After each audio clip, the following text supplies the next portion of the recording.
Okay, and welcome to the show. This upload is coming to you March 15th, 2017, and you're listening to the Post Money Plan podcast, where we believe empowerment comes through knowledge. Today's episode will be actually a follow-on to the New Year's episode on goal setting. I have my guest, Mayra, on the show with me. Welcome to the show, Mayra. Thank you. So what I'm going to do is go over specific goal setting with Mayra. We're going to walk through Mayra's goals, and that'll allow her to share her goals with the audience. And then what we'll do is come back in 6 months and check in with her to see how her progress has gone. Dun, dun, dun. So just to touch back on what we discussed previously in terms of goal setting, I'll go over briefly the value of planning and setting goals, how to set goals, how to achieve goals, and then what goals to set. And then we'll move into discussing these with Mayra. So just as a brief rehash of the goal setting podcast that we did previously, the value of planning and setting goals is that setting goals affects your behavior, choices, effort, and persistence. It has a big impact on what you do, and it's hard to achieve something that you haven't specified. So setting goals actually helps you achieve them. And achieving goals gives you progress, feeling of self-confidence, fulfillment, and even happiness. Yes. Amen. And then when it comes to how to set goals, some of the things we'll go over with Mayra today, we'll look into identifying and prioritizing what's important to her, picking goals that have purpose, especially purpose for her specifically, setting goals that motivate and that you can find important and valuable. Because if you don't care about it or find it unimportant, it's unlikely that you'll end up putting in the effort in the long run. And then it's important to acknowledge that goals take commitment, effort, and even sacrifice. Then there's the traditional model, making quote-unquote smart goals, things that are specific, measurable, attainable, relevant, and time-sensitive. It's just a matter of making a plan and a strategy and executing on it. So that leads us on into how to achieve goals. And to me, a large part of that is about your mental state. And that's where it can kind of sound cheesy, but I think a lot of it has to do with having a positive can-do attitude. And, being a negative Nancy doesn't really help anyone and just makes you miserable. So having a positive mindset really goes a long way. And there's a lot of psychology behind motivation and having a positive mindset. And then if you follow the previous steps on setting goals and then you write your goals down, you print them out, post them somewhere, and check up on them routinely, that'll give you a self-accountability. So what we're doing here with Mayra today is walking through her process for her specifically, and then by sharing it on this podcast, she can hold herself accountable and then come back and see where she's at in 6 months. Mm-hmm. And then checking back with her in 6 months, that's a form of follow-up, and that, again, creates that sense of accountability, and it helps you to self-regulate. So what we're also going to go over is breaking tasks into subtasks to make them easier to accomplish and give you a sense of accomplishment. Then what I want to do is cultivate a sense of urgency for you in the sense of where you feel like I must do this kind of thing. I'm all for it. And then we want to make sure that you're tracking your progress, and the whole coming back in 6 months will be a part of that. And I don't want you to get frustrated with the partial progress or if it's difficult. But I also want to make sure that you don't forget to reward yourself for progress and success along the way. Be willing to adjust your goals as time goes on if you find that things are unrealistic or not challenging enough, or what you think is important shifts over time. The last thing is just getting feedback. And so when we check back in 6 months, we can just kind of look back at how things have gone and how you feel about the process, and I can give you some input as well. Okay. So when it comes to what goals to set, what I discussed before is about making both big ones and small ones. Small ones so you can feel a sense of progress, but then big ones so that you can push yourself and feel that struggle a little bit. Okay. Now, since a lot of what we deal with the post-money plan has to do with finances, that can be a component, but it doesn't necessarily have to be a component for you. Well, if I could interject, the goal setting, your podcast about goal setting, it rocked my world because I did not realize that I was just kind of walking along, just kind of aimlessly. Now, I don't want to say that I've never had a goal. I'm a grown adult. I'm getting through life, but I noticed that once I started setting financial goals, I was reaching them. And before, I didn't think these things were attainable, but for some reason, just writing something down, it was like magic, because that meant that it was going to happen.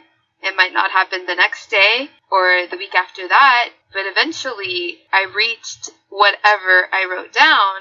And I think it had something to do with, it was always at the forefront of my mind.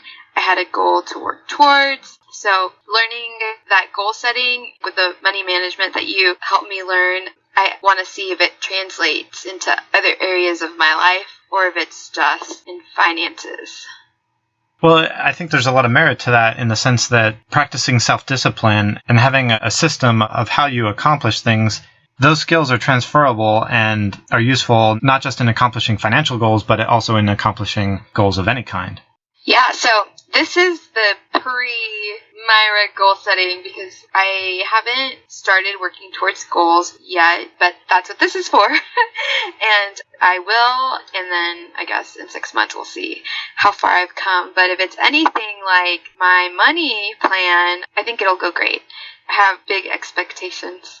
All right. I'm glad for that because it's definitely a good sign to start off with ambition, because if you're going into it with a negative attitude, like I said before, then you're going to get out of it what you put into it. And if you have a negative attitude, it's a lot harder to make progress on what you want. Okay. So the first thing I'd like to do is start with a thought exercise.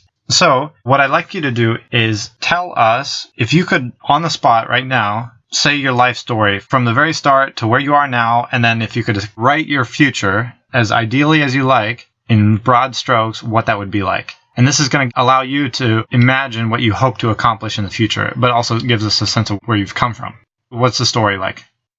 This is a very hard question, Dallas. My life story? I mean, it's not brief. I'm not a spring chicken anymore. It's going to be a long story. But okay, if you had to tell someone your whole past in 1 minute, what would you say? Okay, my past in 1 minute. Here goes. I grew up in a suburb of Houston. I went away to college, and there was an interruption. So I took a 2-year break.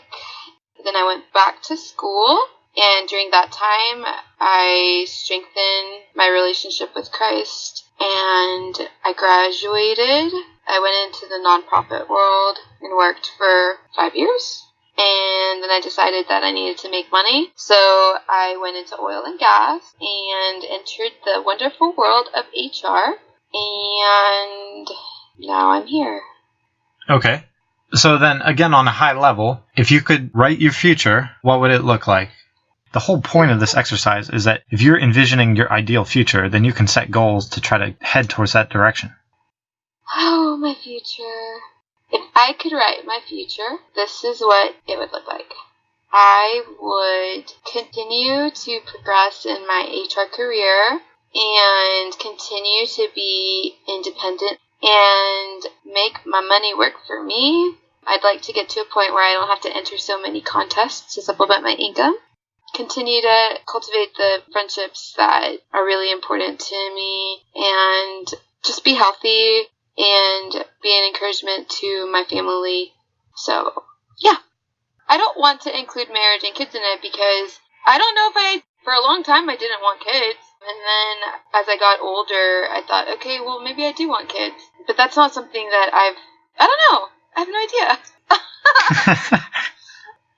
Okay, so then based on that whole life story of your past and then your idealized future, we can try to set some overarching objectives based on that. And the purpose of this is to take you in a direction you want to go. Because, again, it's about having a plan, and if you have a vision of what you would like, then you can make the goals that will hopefully take you in that direction. Sounds good to me. The way I tend to think of it, the overarching objectives as having categories, and this is how I set them for myself. You have spiritual, mental/personality objectives, physical, social, and then career or financial objectives. Uh-huh. And those are the basic headings, which I then start to create goals under. So what are some main objectives? Where would you like to hone in on? Spiritual, mental, physical, social, career, or all of the above? For this podcast, I would like to hone in on a physical aspect, which I think would affect my mental aspect and spiritual aspect as well. And, come on, actually financial aspect and social aspect. I think my goal, this one goal that I have, will affect every area that you mentioned. And I can explain how. Yeah, go ahead. Okay, so one thing that I think takes a lot of discipline, and it's just something that I haven't focused on, is losing weight. And, I'm getting older, and I guess my metabolism isn't as fast. I don't know. But one thing that I want to focus on is losing weight. And I think that could affect me mentally because it's just something that I've always struggled with. And being able to accomplish goals in that with the help of God, I think would help build my self-esteem and encourage me and help me tackle other things that may seem impossible, as well as social aspect. I think if I am focusing on this goal, then I have to limit the amount of times that I go out and hang out with people or change the activities that we do together. Because a lot of the time, my friends just want to go out to eat and do activities where it requires a lot of sitting. Instead, I'll go to the park with my friend or do a fitness class with my friend. So I think that wouldn't leave as much room for a lot of social activities, like parties. It would be more intentional and one-on-one, which I think would also affect my mentality because those are the relationships that are most important, the ones where you can trust people. And I think that it would affect me financially because I would be a better steward of my resources and not as much money would be going towards going out to eat, which can be expensive. I don't want to become indifferent to the way that I'm stewarding my money. And then spiritually, I think it'll require a lot of leaning into the Lord and helping Him overcome if I feel like I don't have the strength or cravings or whatever. And then physically, hopefully I'll have more energy and be better prepared to do whatever the Lord calls me to do without being tired or whatever. Okay. So what you've moved into from the overarching objective is getting specific about a goal based on overarching objective, being the physical health, which then ties in with the mental and social and spiritual. So for you, this sounds like a pretty ambitious goal because it all ties in together and sounds like it has meaning to you. Yes, it has a lot of meaning. So what we need to do is get specific about how you're going to get to where you want to go. So then we need to go about being very specific about what your goal is.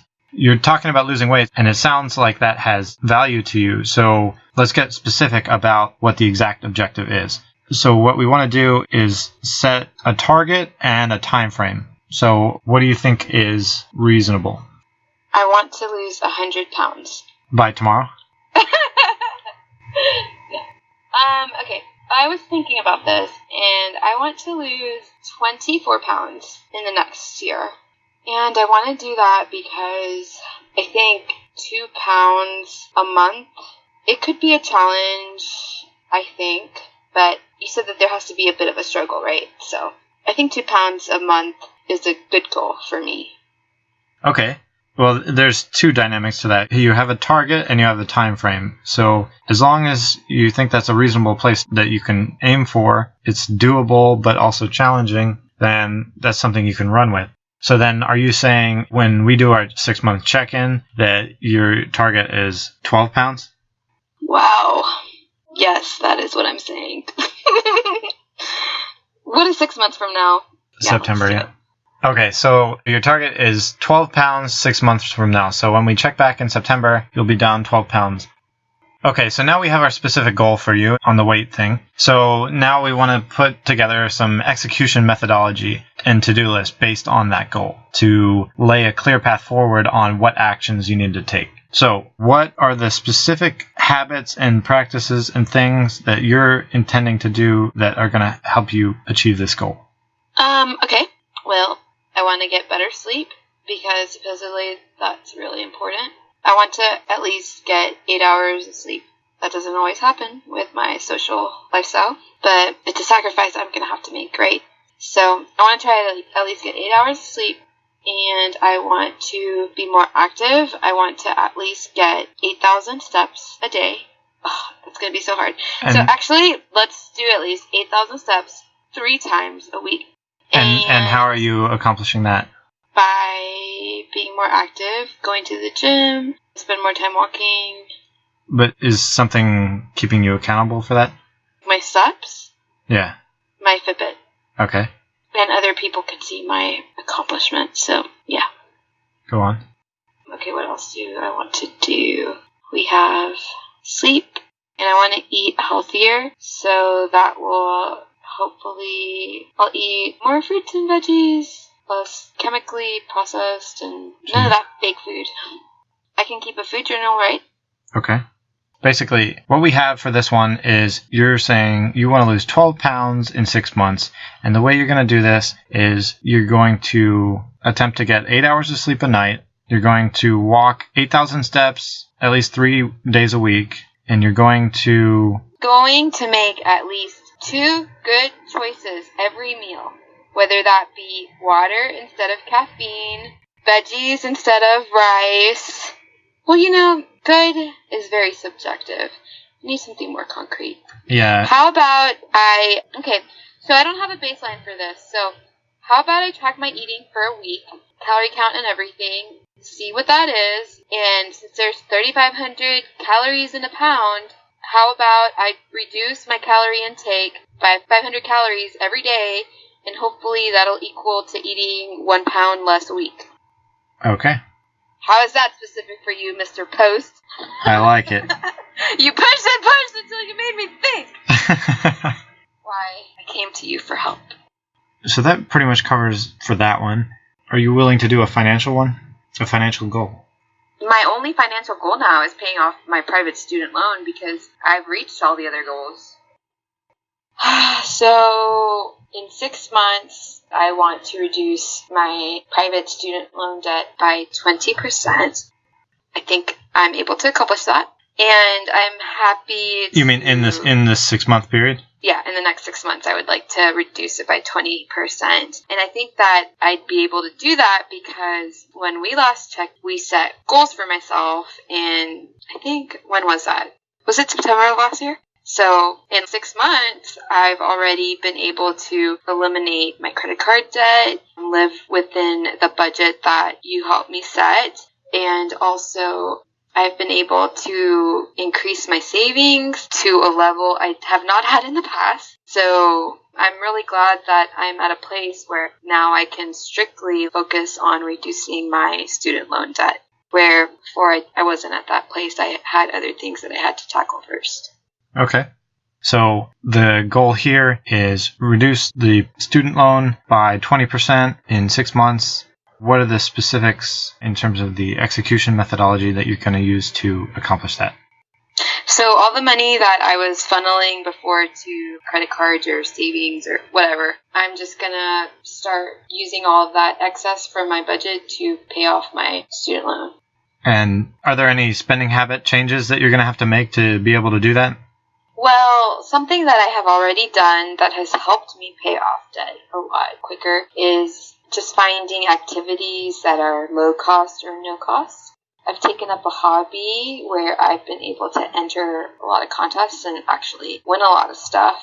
So much so that this month I had, my last paycheck, I had $250 extra from my entertainment budget that I was just able to move towards paying off debt because I had just had that excess money in my budget because I didn't have to go out and spend money to have fun. That's actually a good point because not only reducing spending but increasing income can actually help solve the financial equation a lot easier. So that's true. I learned that from you. You told me that the best way to solve my debt is by increasing my income, whether that be by making more at work or whatever. And that's really true. It has really helped. Thank you for that advice. Has that developed over time in terms of winning contests and things like that? Yeah, it definitely has. And one thing that has also helped me lower my costs is I have a friend who likes to say that I'm a brand snob, but not paying so much attention to the not being loyal to brands has really helped me. If I can clip a coupon and save 25 cents here or doing things like that has really helped. And, I've also taken up extra jobs, like I'm a mystery shopper, so they'll pay for things that I buy and give me some money for doing it and give me some gas money. So that's been pretty cool. So these are all things you do on the side in addition to your full-time job? Yes. I also am part of focus groups and do research studies. You do it all. I do. My little hashtag is every day I'm hustling because it's really true. I really am. I want to recap that. Your 6-month goal here is to reduce your private student loan by 20%, and the strategy you have to do that is by not being as concerned about the brands and things that you're buying and doing lower cost forms of entertainment. And actually, in terms of your other goal, if you're eating out less, then that can kind of feed into spending less too on the food side. I know, I'm so excited. Wait until they see the new Mayra. Okay. And then on the income side of the equation, you said you're going to be participating in mystery shopping and focus groups and contest giveaways. Yes. All right. So the 2 goals we're going to check in with you on in 6 months from now are losing 12 pounds and reducing your private student loan by 20%. Sound good with you? Sounds good with me. Okay. I'm so excited. I hope you have good things to tell us in 6 months. I know. And if I don't, that means because it didn't happen. But you're not going to let that happen. No, I'm going to check in with you. Okay. All right. Well, that covers everything this time. Check back in with us in 6 months, and we'll do another one with Mayra on a look back on how it went and any postmortems. So thanks for joining us on this episode, and you can catch us next time on another episode of the Post Money Plan podcast.